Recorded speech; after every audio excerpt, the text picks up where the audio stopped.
84 करोड़ योनियों से उसकी मुक्ति अगर चाहिए, उन 84 करोड़ योनियों से अगर उसे दूर जाना है, इनसे निकल जाना है और ईश्वर के शरण में जाना है, वैकुंठ को जाना है, तो उसे हर पल ईश्वर को स्मरण करते रहना चाहिए। कर्म करते हुए भी स्मरण करते रहना चाहिए। जरूरी नहीं कि वो एक जगह बैठ कर ही प्रभु का स्मरण करे। चलते फिरते, उठते बैठते, खाते चलते फिरते हर समय ईश्वर का स्मरण कर सकता है और कर्म भी कर सकता है।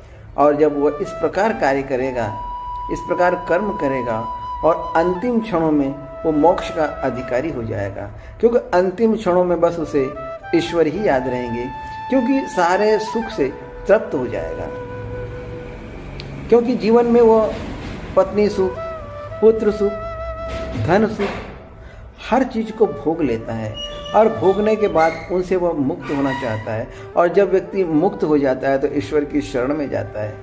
लेकिन अगर वो इनमें फंसा रहता है, सारे भोगों को भोगने के बाद भी उसके मन में लालसा बनी रहती है और उस लालसा के अनुरूप ही वह जीवन निर्वाह करता रहता है और उसे आस्था को नहीं छोड़ता है, तो ईश्वर की शरण में संभव नहीं कि वह पहुंच पाए। क्योंकि अंतिम क्षणों में या तो उसे पुत्र मोह रहेगा, पत्नी मोह रहेगी, धन का मोह रहेगा, जमीन जायदाद का मोह रहेगा, संसार के अनेक ऐसे मोह हैं जो उसे जकड़ कर रखेंगे और उस माया जाल से उसे छूटने नहीं देंगे। और जब उस माया जाल से वो छूट नहीं पाएगा तो ईश्वर की शरण में कैसे पहुंचेगा, ईश्वर को याद कैसे करेगा?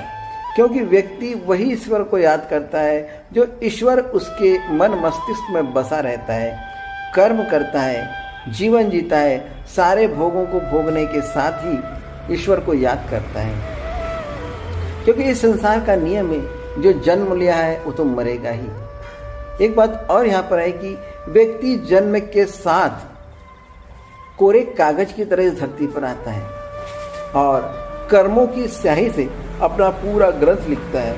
और जब वो इस लोक से विदा होता है तो उस ग्रंथ को साथ में लेकर जाता है। कर्मों की जो पोथी है वो उसके साथ रहती है, वो यहाँ नहीं छूटती।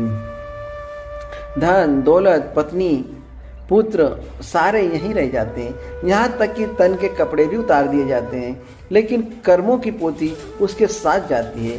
कर्म किए उस पोथी में वो लिख देता है और वो अमिट हो जाते हैं।